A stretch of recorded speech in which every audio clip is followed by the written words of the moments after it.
इसमें हमने मैक्सिमम चीज तो पढ़ लिया था, है ना, particle nature is equal to h nu वाला, पैकेट्स ऑफ एनर्जी। इसमें एक है ब्लैक बॉडी रेडिएशन, जो नहीं पढ़ा, black body radiation.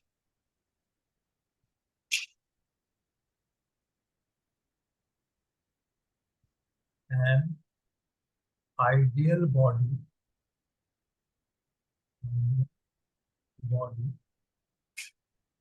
that emits and absorbs radiations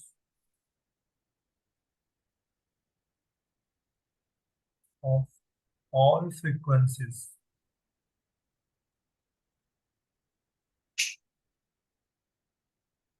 is called black body। ऐसा कोई बॉडी जो सारे ही फ्रीक्वेंसी को एब्जॉर्ब भी कर सकता है और उसी को एमिट भी कर सकता है, उसको हम ब्लैक बॉडी बोलते हैं। ऐसा एक्चुअली परफेक्ट कोई है नहीं दुनिया में, ठीक है, लेकिन इसका मीनिंग यही है, ब्लैक बॉडी रेडिएशन। जो रेडिएशन ये करता है या एमिट करता है उसको हम बोलते हैं ब्लैक बॉडी रेडिएशन, ठीक है। इसका एक ग्राफ भी होगा बुक में, यस। इसका एक ग्राफ भी बना लेते हैं। यहाँ पर है इंटेंसिटी, इस इंटेंसिटी से एमिट करेगा, ठीक है? और यहाँ है वेवलेंथ, नैनोमीटर में। तो ये दो टेम्परेचर पर ग्राफ बना हुआ है, ऐसे जा रहे हैं। यहाँ पर एक ले लो 1000, ले लो 2000, और फिर ले लो 3000। तो पहले तो ये इंक्रीज हुआ, मान लो ये T2 है टेम्परेचर और ये T1 है, तो टेम्परेचर ज्यादा होगा तो एमिशन भी ज्यादा होगा, क्योंकि टेम्परेचर से भी यस। रेडिएशन एमिट होता है, ठीक है। तो T2 ज्यादा है तो उसका ग्राफ ऊपर बना।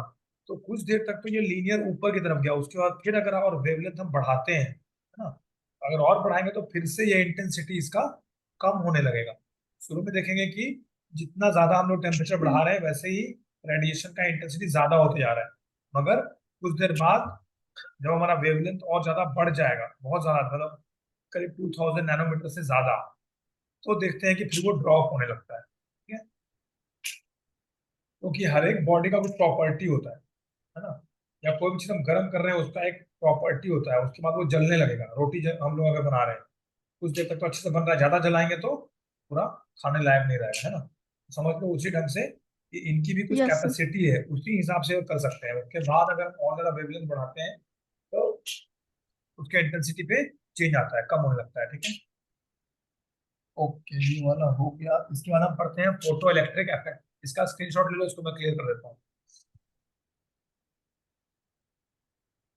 हाँ। Photo electric effect.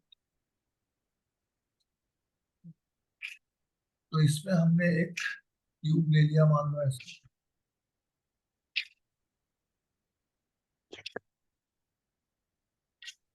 तो इस पे हमने एक प्लेट लगाया, ठीक है, ऐसे एक प्लेट है, कोई भी मेटल प्लेट। क्या हुआ? नहीं, कुछ नहीं। मेटल प्लेट बोलो या मेटल सरफेस बोलो, कुछ भी बोल सकते हैं, ठीक है। ओके, नाउ यहाँ पर एक है डिटेक्टर, ये डिटेक्ट करेगा कि एमिट हो रहा है कि नहीं या कितना हो रहा है। और यहाँ पर एक एमीटर, एमीटर मतलब एमीटर तो इलेक्ट्रिक करंट को मेजर करने के लिए लगवाया जाता है। हाँ बिल्कुल। यहाँ से भी हमारा ये लाइन ऐसे बना लेते हैं, यहाँ से ऐसे कनेक्ट कर दो,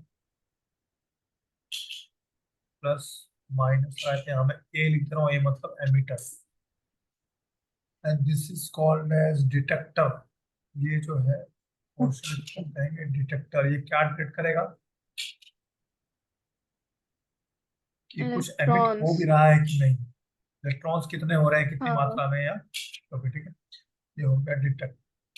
यहाँ पे ऐसे एरो, यहाँ पे मैं ई लिखता हूँ इलेक्ट्रॉन्स, ठीक है।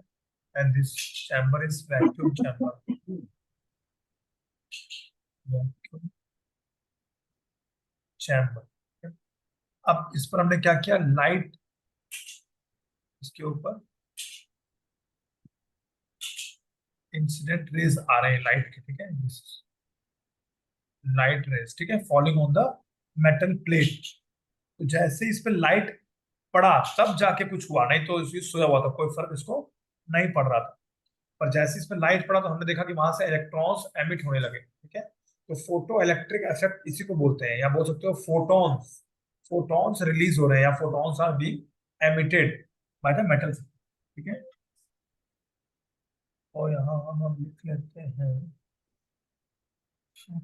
हाँ, ये किसने दिया, एच हर्ट्स, साइंटिस्ट कौन थे, एच आर्ट्स। हर्ट्स, 1887 में, 1887 में, ओके। तो इलेक्ट्रॉन्स वेयर इजेक्टेड लिख सकती हूँ, इलेक्ट्रॉन्स वेयर इजेक्टेड, ठीक है, by certain metals, by certain metals when exposed to light beam, ठीक है, कोई भी लाइट बीम उस पर पड़ेगा तभी ये एमिट करेगा इलेक्ट्रॉन्स, ठीक है, और डिटेक्टर बताएगा कि कितने एमिट यस हुए, सर। ठीक है। ओके, इस रिजल्ट से हमें अब क्या क्या मिला, तो इसका एक स्क्रीनशॉट ले लो, इसको क्लियर करता हूँ, फिर इसके रिजल्ट्स लिखते हैं, ठीक है। इसको मैं क्लियर हाँ। कर रहा हूँ, रिजल्ट्स या कंक्लूजन्स भी बोल सकते हो, इससे क्या क्या मिला, conclusions by the experiment carried out by H. Potts, ठीक है। Electrons are ejected from metal surface as soon as the beam of light hits the surface. Electrons लिखा है मैंने, ठीक है, are ejected, हाँ। are ejected from the metal surface as soon as the beam of light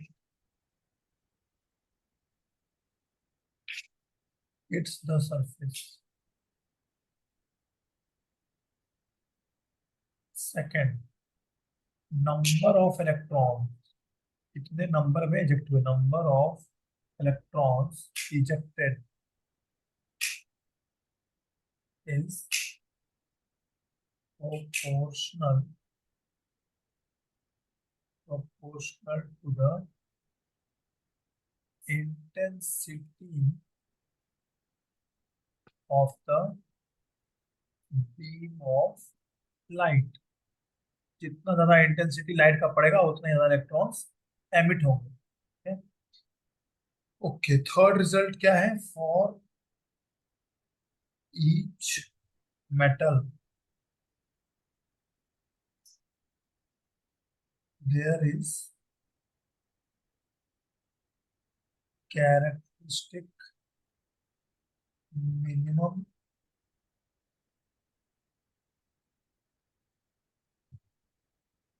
frequency,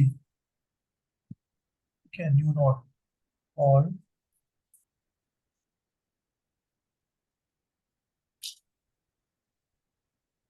threshold frequency, इसको हम threshold frequency भी बोलते हैं, न्यू नोट्स नोट कर दिया। ये थ्रेशोल्ड फ्रीक्वेंसी क्या होगा, इतना कम से कम फ्रीक्वेंसी होगा तभी जाके एमिशन शुरू होगा। जो लाइट पड़ रहा है उसका भी एक कैरेक्टरिस्टिक फ्रीक्वेंसी होता है, ठीक है। तो एक फ्रीक्वेंसी मिनिमम चाहिए, उतना फ्रीक्वेंसी का लाइट आएगा तभी जाके एमिशन होगा, नहीं तो एमिशन नहीं होगा। तो ये हर एक मेटल का अलग अलग नहीं। प्रॉपर्टी है, कोई जल्दी एमिट कर देगा, कोई बाद में एमिट करेगा, तो वो डिपेंड करता है कि हमने कौन सा मटेरियल या कौन सा मेटल यूज किया है, ठीक है। और the threshold frequency below which this effect is not observed, उसके नीचे कोई भी इफेक्ट इसका नहीं होता है। मतलब फ्रीक्वेंसी जो हमारा है, तो थोड़ा सा टेढ़ा देखो, तो this is frequency not velocity, it should be greater than the threshold frequency, ठीक है, फॉर हम्म। Electron emission. ठीक है, जो भी फ्रीक्वेंसी है वो हमारा थ्रेशोल्ड फ्रीक्वेंसी। तो थ्रेशोल्ड फ्रीक्वेंसी क्या हुआ? It is the frequency below which there will not be minimum. Any emission हाँ। ऑफ इलेक्ट्रॉन, है ना, मिनिमम फ्रीक्वेंसी हाँ। For the emission to take place, या for photo electric effect to take place, है ना। ठीक है, एक तो ये आ गया। नाउ हम लिख सकते हैं energy of striking photon, energy of striking photon is equal to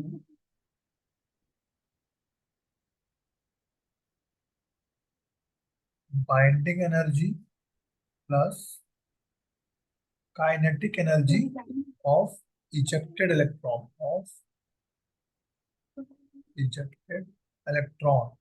तो एनर्जी ऑफ स्ट्राइकिंग इलेक्ट्रॉन जो है उसकी जगह हम लिख सकते हैं एच न्यू, ठीक है, इक्वल टू बाइंडिंग एनर्जी कौन सा हो गया, तो थ्रेशोल्ड फ्रीक्वेंसी से रिलेशन है इसका, ठीक है, एच इंटू न्यू नॉट, ठीक है, प्लस काइनेटिक एनर्जी का फॉर्मूला याद है, पहले पढ़ते थे हम लोग, काइनेटिक एनर्जी और पोटेंशियल हाँ, एनर्जी, 1/2। हाँ, 1/2 mv half square. M v square. तो यहाँ हम इलेक्ट्रॉन की बात करेंगे, इलेक्ट्रॉन एमिट हो रहा है तो हाँ। मास ऑफ इलेक्ट्रॉन और वी स्क्वायर। ये वी है, ये न्यू नहीं है, और पहले दोनों न्यू है ना। H nu equal to h nu not plus half m v square, है ना, where m v is the mass of electron, ठीक है। तो ये एक इंपॉर्टेंट इक्वेशन है, इस पे हम क्वेश्चंस करते हैं, इस पे क्वेश्चंस आते हैं हमेशा, ठीक है, तो ये बहुत इंपॉर्टेंट है। तो इसका एक स्क्रीनशॉट ले लो, ठीक है, इसका एक क्वेश्चन ले करते लो हैं। दीदी।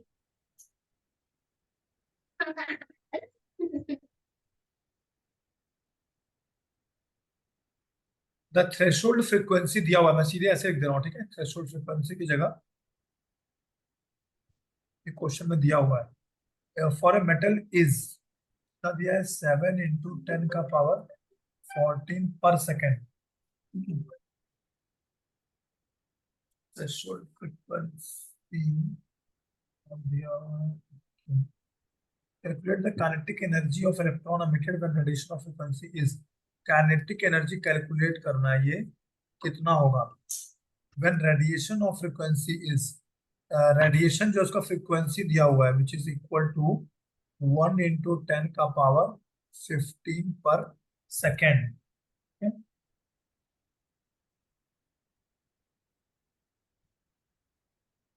इसको कैलकुलेट करके बताओ कैसे करेंगे, आइडिया।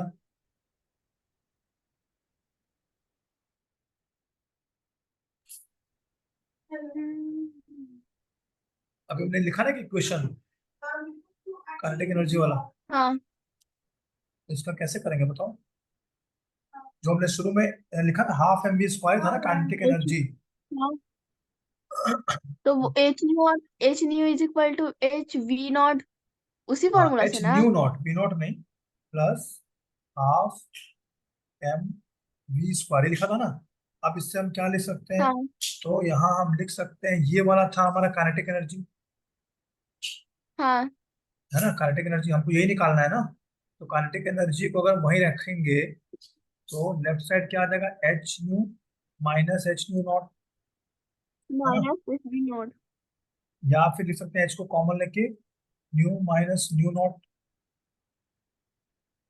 है ना, इक्वल टू एच का वैल्यू याद है, प्लैंक्स हम्म। कांस्टेंट का वैल्यू। हाँ, 6.626 इंटू 10 का पावर -34। गुड, और into new minus new not, है ना।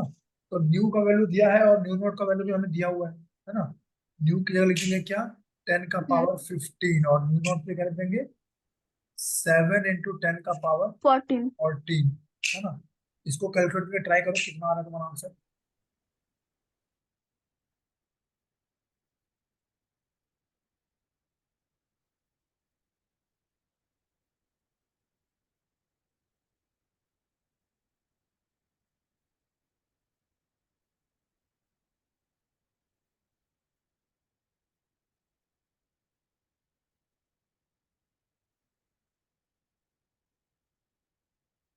-7 इंटू 10⁻1।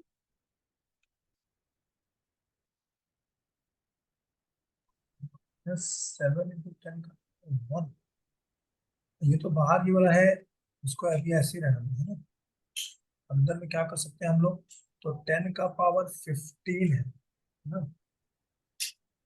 10⁻15 माइनस, यहाँ पे अगर हम 10⁻15 कर दें तो यहाँ पे 0.7 करना पड़ेगा।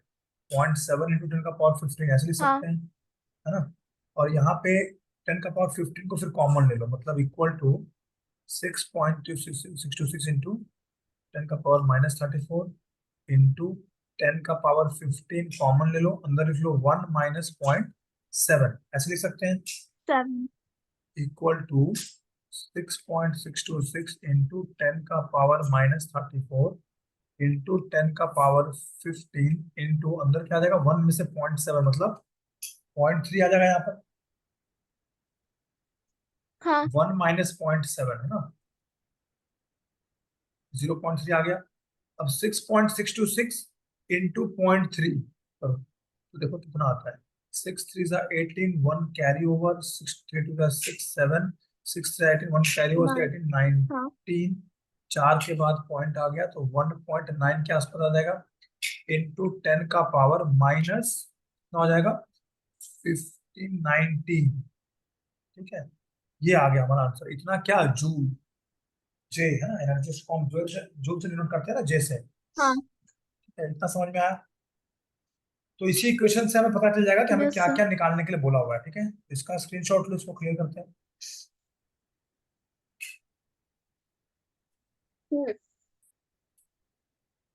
ओके, नाउ हम करेंगे line spectrum. Line spectrum of hydrogen.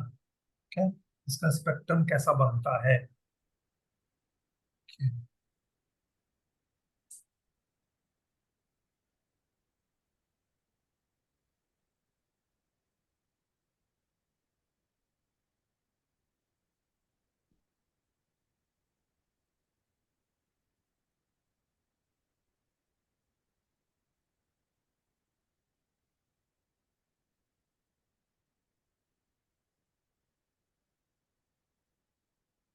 अब यहाँ क्या है, ये लेवल्स है, n इक्वल टू मान लो 1। ठीक है, और उसके ऊपर ले लो n yes sir. Equal to 2, इस ढंग से ऊपर बढ़ते जाएगा। ठीक है, एक और लाइन यहाँ पे ले लो, मान लो n इक्वल टू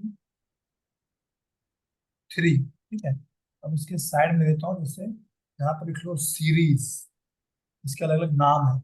पहला क्या है, लीमेन। ठीक है, इसके बाद क्या है, बालमेर।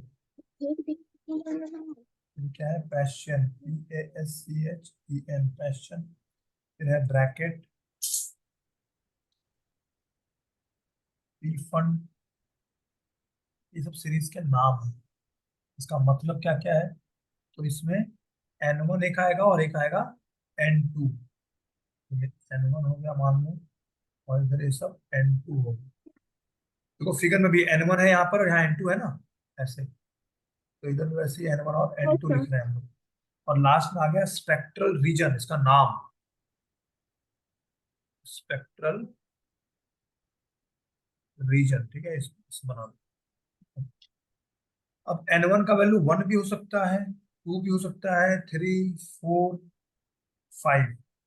ठीक है, और N2 का वैल्यू, तो 1 है तो 2 से शुरू होगा। देखो जैसे 1 पे ना, मान लो मैं यहाँ से, मान लो यहाँ से जंप करा इलेक्ट्रॉन, या यहाँ से लेवल चेंज हो रहा है ऐसे। ठीक है, तो N1 तो फिक्स है, ये कहाँ कहाँ से आ सकता है, जंप कर सकता है, तो N2 से भी आ सकता है, N3 से भी आ सकता है ना, N4 से भी आ सकता है, ऐसे। ठीक है, हम्म। तो ये सारे सीरीज से बनेंगे। ये हो गया N इक्वल टू 4। ऐसे ही चलता जाएगा कहाँ तक, N इक्वल टू इन्फिनिटी तक, इतनी भी दूर से आ सकता है। ठीक है, तो जो N2 के वैल्यू है, जैसे 1 है, इसके बाद 2 3 डॉट डॉट चलता है, 2 है तो 3 4 डॉट डॉट डॉट चलता जाएगा, 3 है तो 4 5 डॉट डॉट डॉट, 4 है तो 5 6 डॉट डॉट डॉट, 5 है तो 6 7 चलता जाएगा। अब रीजन कैसे हम करेंगे, तो ये यूवी, यूवी मतलब अल्ट्रा वायलेट। ठीक है, अगर N1 का वैल्यू 1 ले रहे हैं और N2 यस। कहीं से भी आए, 2 3 4 कुछ भी, तो वो किस में पड़ेगा, Lyman series, that is called as ultra violet spectral region. ठीक है। उसके बाद जो आएगा वो आएगा विजिबल, जो हमें दिखता है। ठीक है, जो हम पढ़ते हैं ना विबग्योर वगैरह, इंद्रधनुष के कलर्स, ये सब आ गए विजिबल रीजन। हाँ। ठीक है। उसके बाद आ गए पैश्चियन, ये कहलाता है इंफ्रारेड, कुछ भी गर्म चीज है उससे निकलता है इंफ्रारेड। पैश्चियन सीरीज हो गया। इसके बाद ब्रैकेट में भी आ जाएगा वही इंफ्रारेड। ठीक है। फिर आ जाएगा पी फंड, इसमें भी आ जाएगा इंफ्रारेड। ठीक है। ऐसे।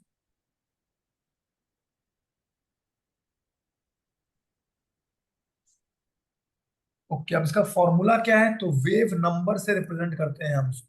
वेव नंबर मैंने पहले बताया ही था, ऐसे है ना, बार इक्वल टू 10967, ये फिक्स है। और 1/n1² माइनस 1/n2² पर सेंटीमीटर। ठीक है। और 10967 जो है वो है constant, that is called as Rydberg constant. इसको हम क्या बोलते हैं, रिडबर्ग कांस्टेंट। रिडबर्ग कांस्टेंट, ये हमेशा फिक्स है। तो इस पे भी बहुत सारे क्वेश्चंस आते हैं जो हम करेंगे। ठीक है। तो स्पेक्ट्रम समझ में आया, जैसे हम लोग लाइट देखते हैं वो क्या अलग अलग स्पेक्ट्रम में बटा हुआ है, ऐसे ऐसे लाइंस लाइंस पड़ते हैं ना, कहीं रेड है कहीं वॉलेट है, तो ऐसे कहीं यूवी है कहीं एक्सरे है, इस टाइप से अलग अलग स्पेक्ट्रम बनते हैं। ठीक है। तो डिपेंड करता है कि हमारा इलेक्ट्रॉन कहाँ से जंप करके कहाँ आया है, किस लेवल से कहाँ पहुंचा है। ठीक है। तो ये फिगर, ये बुक्स देख के अच्छे बनाना, मैंने बहुत छोटा सा बताया। जैसे N2 जो है ना, इसके बीच में जो लेवल पड़ेगा ये वाला। ठीक है। तो ये हमारा हो जाएगा विजिबल, हाँ। है ना। ये जो सबसे नीचे है ये कौन सा है, लिमेन। तो ऐसे ही कम से कम पीफंड तक का बना लेना। ठीक है। ये तो तुम अपने से बना सकते हो। तो ये वाला टॉपिक हो गया, इसका भी एक स्क्रीनशॉट इसको क्लियर कर देते हैं।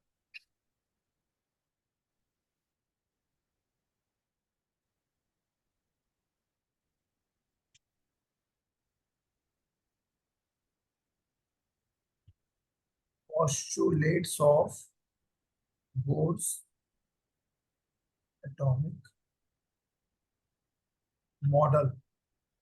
First, electrons in the hydrogen atom can move around the nucleus in a circular path of fixed radius and energy. Electron जो मूव करता है ना, इन सर्कुलर पाथ पर, yes sir. Circular path of fixed radius, एक fixed radius है उसी में, electrical वगैरह शेप नहीं है, of fixed radius. And energy भी उसका फिक्स है, चेंज नहीं होता है, उसी एनर्जी से अपना घूमता रहता है। ठीक है। इनको हम कहते हैं क्या, ऑर्बिट्स। और ये सब एनर्जी लेवल जो है वो क्या थे, K L M ऐसे चलता रहता है। ठीक है।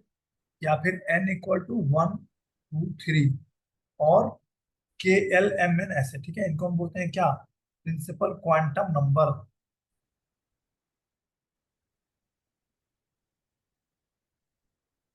Principal quantum number. सेकेंड, और क्या बताया, energy of the electron is certain in the orbit, that is does not change with time. Energy of electron is certain in an orbit, मतलब k ऑर्बिट में जो एनर्जी है, k orbit में जितने भी इलेक्ट्रॉन होंगे सबकी वही एनर्जी रहेगी। l में सब इलेक्ट्रॉन की एनर्जी सेम रहेगी, m में भी सेम रहेगा। k और l का अलग अलग होगा, मगर k ही ऑर्बिट में अगर दो इलेक्ट्रॉन से दोनों की एनर्जी सेम होगी। ठीक है। इज सर्टेन इन द, तो बुक में तो रेडबर्ग कांस्टेंट का वैल्यू कुछ और लिखा हुआ है। क्या लिखा हुआ है, बताओ पढ़ के। दो जगह लिखा हुआ है। हाँ, क्या क्या वैल्यू लिखा जैसे हुआ है। एक मतलब तब वो तो जो आप लिखे थे 109,677 पर हाँ सेंटीमीटर, हाँ, वो भी है। और फिर एक और है कि रेडबर्ग कांस्टेंट का वैल्यू 2.18 इंटू 10⁻18 जूल।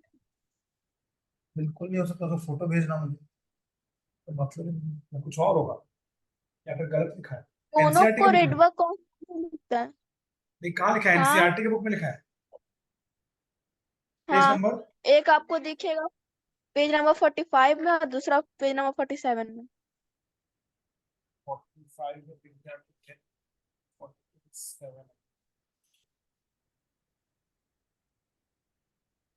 वो Rydberg constant where RH is called Rydberg constant. अच्छा पर ये लेकिन okay and its value is इतना जूल। लेकिन इसमें ये जो फर्स्ट जूल वाले लिखा में है ना, हाइड्रोजन सुनो केमिकल हो सुनो, सके। हाँ हाँ हाइड्रोजन का, और ये जूल लिखा है, जूल मतलब एनर्जी। रेडबर्ग कांस्टेंट का कोई यूनिट नहीं होता है, हाँ ये तो पूरा एनर्जी बताया है इसमें। ठीक है, कि 2.1 माइनस 18 जूल होता है। ठीक है, RH is called the Rydberg constant, मतलब आरएच जो तुम्हारा है that is called eight Rydberg constant. जब हम एनर्जी में ले रहे हैं तो इतना जूल हो रहा है ना, तो ये हम लोग कब यूज करेंगे? For the case of hydrogen के लिए आ रहा होगा। ओके, मोस्ट इम्पोर्टेंट ठीक है। तो रिडबर्ग कांस्टेंट मतलब एक तरह से रिडबर्ग ने दिया, है ना? तो हो सकता है कि उसने दो फॉर्मूलाज में अलग अलग वैल्यूज दिए हो, है ना? तो एक बार मैं इसको क्रॉस चेक कर लूंगा, मेरे हिसाब से तो इसका कुछ होगा, यही ऐसे ही कुछ होगा। लेकिन तुम्हें दोनों वैल्यू याद रखने पड़ेंगे। जब भी एनर्जी का पूछेगा तो तुम्हें ये आर एच वाला यूज करना पड़ेगा। आर एच मतलब फॉर हाइड्रोजन, है ना? और वो जो हमारा रिडबर्ग कांस्टेंट था वो किसके लिए था? वेव नंबर के लिए। तो जब वेव नंबर निकालना है तो वो वाला वैल्यू, ठीक है। और जब हमें नॉर्मल एनर्जी निकालना है तो फिर ये वाला वैल्यू, दोनों ही याद रखना पड़ेगा। ठीक है, इसको क्वेश्चंस करेंगे तो अपने आप याद रहेगा, रखना नहीं पड़ेगा। ठीक है, चलो तो उस पर पहुंचेंगे हम लोग, तो उसको करेंगे फिर उसको क्वेश्चंस तो याद रहेगा। तो एनर्जी ऑफ इलेक्ट्रॉन इज हाँ सर्टेन इन द ऑर्बिट। तो सर्टेन ऑर्बिट समझ में आ गया। के शेल में जितने भी इलेक्ट्रॉन सबका एक ही एनर्जी होगा। एल में है जो सबका एक ही एनर्जी होगा, है ना?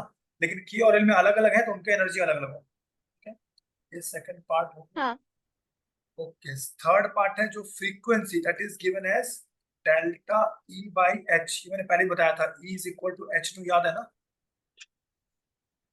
हाँ तो उसी से आ जाएगा डेल्टा ई मतलब change in energy. Change in energy कितना हुआ तो एच इंटू न्यू से मल्टीप्लाई कर देंगे तो डेल्टा ई निकल जाएगा। ठीक है, एक रिलेशन ये भी दिया। डेल्टा ई का मतलब ई टू माइनस ई वन, पहले एनर्जी कितना था और जंप करने के बाद कितना हो गया, ठीक है, उसका डिफरेंस।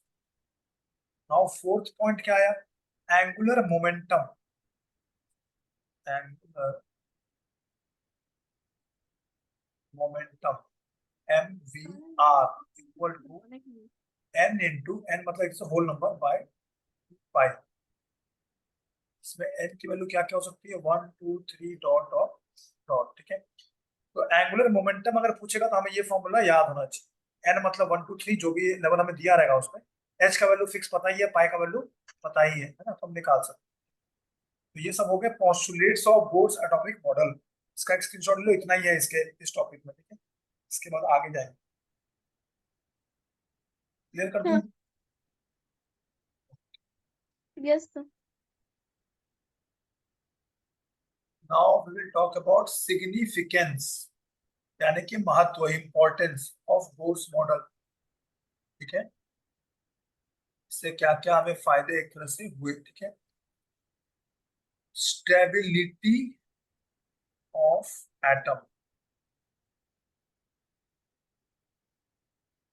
तो बोर ने कहा कि इलेक्ट्रॉन जो रिवॉल्व कर रहा है किसी ऑर्बिट में वो एनर्जी रेडिएट नहीं करता है। ठीक है? तो जब तक वो उसी ऑर्बिट में रहेगा तब तक कोई भी एनर्जी या कोई भी एनर्जी रिलीज या इलेक्ट्रॉन रिलीज नहीं होगा। ठीक है, क्योंकि वो सेम ऑर्बिट में है ना? जब तक वो अपने ऑर्बिट से बाहर नहीं निकलेगा तब तक कोई एनर्जी यस एमिशन नहीं होगा। ठीक है, इतना समझ में आ गया? ठीक है, हाँ है बोर रेडियस। इसका उसने एक फॉर्मूला दिया। ठीक है, r n equal to n square h square divided by 4 pi square m e square z. जैसे कि हाइड्रोजन के लिए जेड क्या लेंगे? Atomic number that is 1। ठीक है, तो अगर हमें रेडियस निकालना है ना, of the nth orbit, r n क्या है? Radius of nth radius orbit, है ना? फर्स्ट सेकंड थर्ड कुछ भी क्वेश्चन में दिया रहेगा, तो इससे हम निकाल यस सकते हैं। और ए नॉट का जो वैल्यू है that is fix, that is taken as 52.9 picometer. Pico मतलब 10 का पावर माइनस 12। हाँ ठीक है, तो इसके ऊपर कुछ क्वेश्चंस आगे आएगा तो करेंगे, अभी इसको आप छोड़ सकते हो, इतना याद रखो बस, ठीक है, तो काफी है, जैसे काम चल जाएगा। Okay, calculation of energy. ठीक है, सिग्निफिकेंस में दो चीजें हो गई, एक हो गया स्टेबिलिटी और एक हो गया कैपेबिलिटी, ठीक है। थर्ड हो गया energy of electron, energy of electron. ये जो तुम बोल रही थी, En equal to minus r h 1/n², है ना। तो where r h is equal to 2.18 into 10⁻⁻80 joule, है ना। तो यहाँ पर आर एच की वैल्यू हमें ये लेनी है अगर हमें एनर्जी निकालना है, ठीक है। और वो जो था वो क्या था, वेव नंबर। अगर वेव नंबर निकालना है तो रिडमर कांस्टेंट की वैल्यू क्या थी, कितना वैल्यू था, हम्म, 109677, हाँ यही था। है ना। और यहाँ पे अगर ये एनर्जी भी में था पता जो। करेंगे, हाँ, तो अगर तुम्हें एनर्जी के बारे में पूछा है तो Rydberg constant will be taken as 2.18 into 10⁻⁻18 joule. और अगर तुम्हें वेव नंबर के बारे में पूछा है या लीमन सीरीज, बैलमेंट सीरीज सब चीज आ गया, तब तुम्हें यूज करना है वो वाला, ठीक है। Energy yes sir. कैलकुलेशन हो गया, ओके। थर्ड पॉइंट और भी इसमें पॉइंट्स है, मैं यही ट्राई करता हूँ लिखने का। फोर्थ पॉइंट है, फोर्थ पॉइंट क्या आ गया, calculation of frequency and wave number. और इसका फ्रीक्वेंसी कैसे निकलेगा, फ्रीक्वेंसी इक्वल टू 3.29, ठीक है, इंटू 10⁻15 इंटू 1/n² आई स्क्वायर होता है इनिशियल जो पहले था उसका लेवल, और बाई 1/nf यानी फाइनल लेवल का स्क्वायर, ना क्या, हर्ट्स, ठीक है, यस सर। क्योंकि ये फ्रीक्वेंसी है, ठीक है। तो एक तो इसने फ्रीक्वेंसी का एक फॉर्मूला दिया, ठीक है, और वेवलेंथ का भी दिया, तो वेवलेंथ तो पता ही है हमें, wavelength is equal to hc/e या डेल्टा ई, और लैम्डा इक्वल टू hc/, तो अच्छे से याद रखना, इसमें क्वेश्चंस आएगा, E2 - E1, ठीक है। ये हो गया फोर्थ पॉइंट, ठीक है। इस पे हम लोग अब क्वेश्चंस प्रैक्टिस कर सकते हैं, ठीक है। इतने फॉर्मुलाज हो गए। एक और इसने पॉइंट दिया, कौन सा, लाइन स्पेक्ट्रम ऑफ हाइड्रोजन। तो लाइन स्पेक्ट्रम तुम्हें ऐसे समझ में आई क्या कि स्पेक्ट्रम एक बनाता है हमेशा लाइट, है ना। तो इसका फिफ्थ पॉइंट में यही लिख देता हूँ, फिफ्थ पॉइंट एक्सप्लेन करा, जो लेमन सीरीज, बैलमर सीरीज पढ़ा ना हमने, वही एक्सप्लेनेशन इसने इसी ने दिया, एक्सप्लेनेशन ऑफ लाइन स्पेक्ट्रम। लेकिन इन्होंने जो दिया वो खाली हाइड्रोजन के लिए दिया और किसी के लिए नहीं, ठीक है, ये भी याद रखना, ये इसका लिमिटेशन है। इन्होंने जो भी आइडियाज दिए वो सारे किस पे बेस्ड थे, हाइड्रोजन पर, और किसी एटम पर नहीं, ठीक है। तो ये टोटल 5 पॉइंट है जो उन्होंने दिया, ये पांचों पॉइंट एकदम इंपॉर्टेंट है। सिग्निफिकेंस मैंने लिख ही दिया है, इसको स्क्रीनशॉट ले लो, बाद में आराम से लिख लेना, ठीक है। यस ओके, ठीक है, इस पे कुछ कैलकुलेशंस करेंगे, और लेंथी टॉपिक है, इसमें ड्यू तो कर लिया है, ठीक है। फिर आएगा अनसर्टेनिटी प्रिंसिपल, ठीक है। नेक्स्ट मेरे ख्याल से ये खत्म हो जाना चाहिए, एक दो क्लास और लगेगा। तब तक इस पे प्रैक्टिस कर लो, इस पे कोई क्वेश्चंस मिलेंगे अगर बुक में तो वो देख लो, एनसीईआरटी वाले में, ठीक है। इसका स्क्रीनशॉट ले लिया है, यस सर। ठीक है, आगे कल करेंगे, ठीक है। तो हाँ। तुम्हें इस टाइम भी कोई दिक्कत नहीं है ना ज्वाइन करने में, 8 बजे? नहीं। नहीं ना, चलो ठीक है फिर, है, ओके बाय।